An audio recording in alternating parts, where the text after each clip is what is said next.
welcome back to my channel. Ngayong araw guys ay magluluto ako ng sopas kasi ang anak ko nag-request ng sopas. So, ano yung gusto ng ating mga anak, yun ang ginagawa natin. Meron po tayo ditong paa ng manok. Pinaputol ko na po siya. Yan, kasi malalaki po yung paa. Tinanggal na natin yung parang itim-itim. So, meron ako ditong gulay guys. May celery, may repolyo at saka mayroong yung sayote. Manipis lang pagkahiwa ko guys. Kung may carrots kayo, maglagay kayo ng carrots. Kasi ako lang akong carrots sa ref. Kung ano lang yung available ko, yun lang ilalagay ko. Meron tayo nito, pang sopa syempre. Meron tayo pang gisa, sibuyas, bawang, cube, gatas, tsaka ito, dadagdagan ko ng giniling para medyo mas malasa yung ating sopas. Siyempre, hindi mawawala yung ating margarine para mas malasa po yung ating sopas.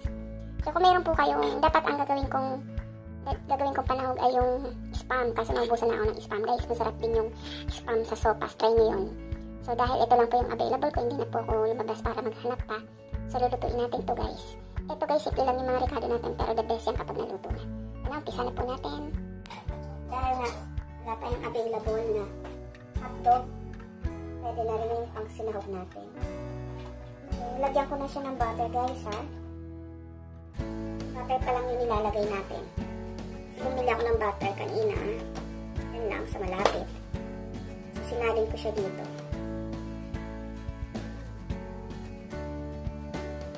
Sinalin ko sa lalagyan. Tapos may tira-tira guys dun sa pinaka-plastic niya. Dito ko na nilagay. Kasi bumili na rin ako ng extra.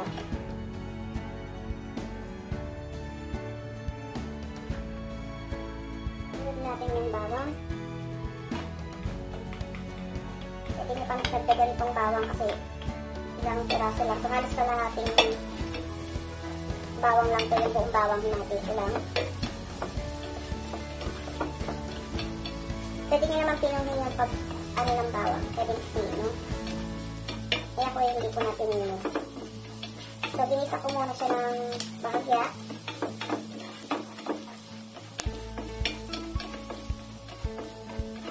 Then sinunod ko yung ating sibuyas.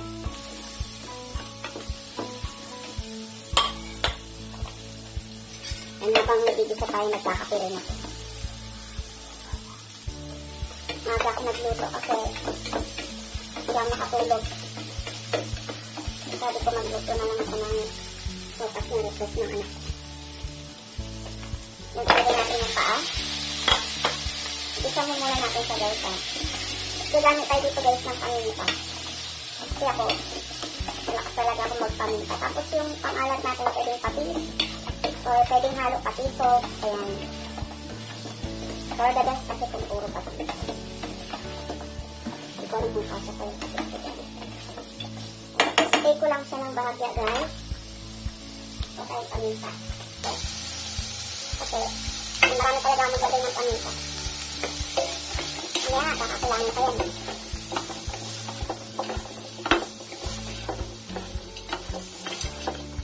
Kuha na ka ng tubig para sa mga dyan. Ilagay ko na rin ito guys kung tingin.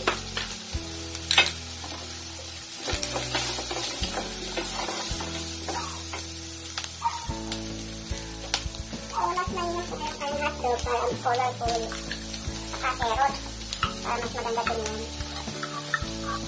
Pero hindi na ako lumabas guys para bumili.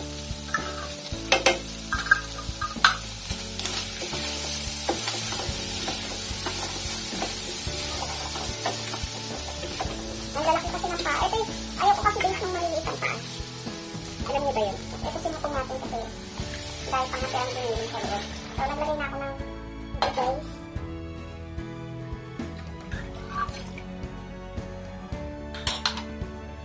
Kulang pa yung tubig nito. Papalambutin ko lang yung ating paa. Palambutin muna namin siya guys ha. Bago natin dagdagan ng tubig. Alam ko kulang pa yan dahil kapag tumulo yan. At nilagay natin yung ating sopas. Ay sorry guys. Anyway. Pag nilagay natin yung sopas, siguradong ano yan, sisip-sipin ng ating sopas. Kaya kailangan dagdagan ko pa yan. So yan guys, ang gagawin muna natin guys, papalambutin muna natin yung paa ha. Bago natin yung titiglan, mamaya balikan po natin. So, ito na. na siya ng gusto, guys. Ayan. So, lagay natin yung cubes. Dalawa yung nilagay ko.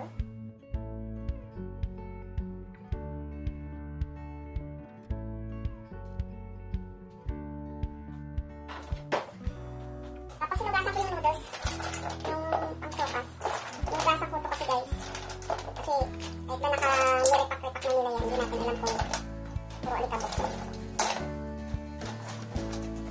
Saka hindi ko inubos yung ano, masyadong marami.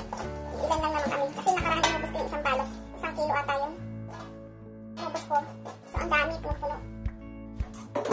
So, ang ginawa ko, may iniwan akong hindi ko siya inubos. So, magdagdag ako ng sabaw, guys.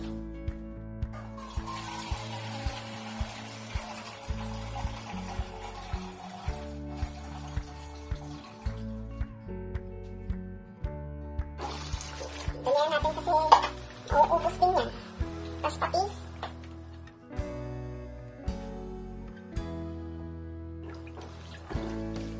Lagay ulit ako ng paminta. Ito rin ng mga bata maraming paminta. Pare-pares kami mahilig sa paminta kaya yung sopas namin talagang makagat talaga yung anghang. Kasi halos pare-pares kami. Kasi dadagdag pa nga sila. Tapos tikman natin, guys. Kami na.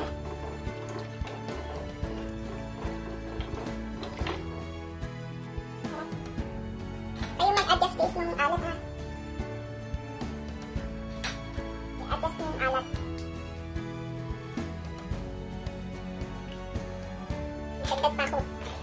Masarap din yung talaga kung ispam yung isasabaw kasi ginagawa ko na siya dati. So, nilagay natin yung noodles na pang sopas. So, takpan ulit natin siya para maintain kumulot. Mamaya ilagay natin yung gulay at saka yung gatas. Pag kulang pa yung sabaw natin, magdadagdag na lang tayo. Okay guys, balikan natin. Yan guys, kumukulo na.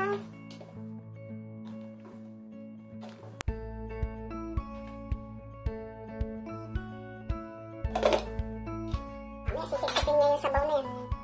So yan, muna natin siyang maluto yung sopas na nilagay natin. So ayan. Lagay na natin yung ating gulay. Tikman na ulit natin.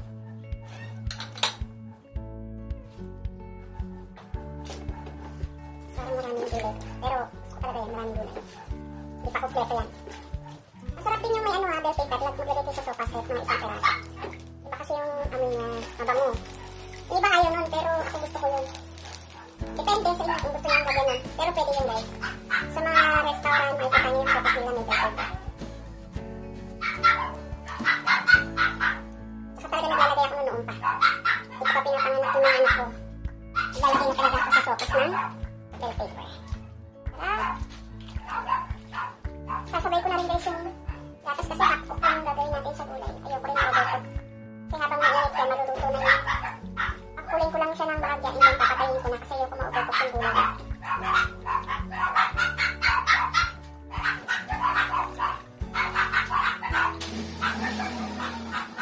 Tapon ako ng basura. Bigyan dumating yung basura. I-ampon yung basura ko dito kasi hindi naman sila araw-araw kumukuha. So, tikman ko ulit. Baka tumabang. Para sa akin, okay na.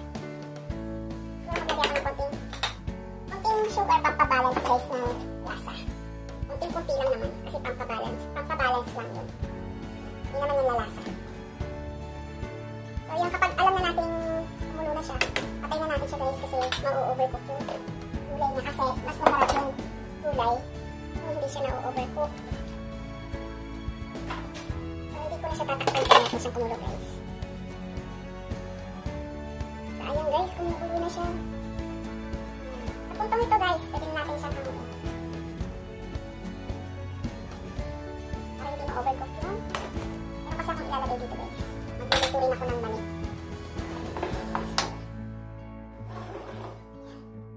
Magluluto ako guys ng mani.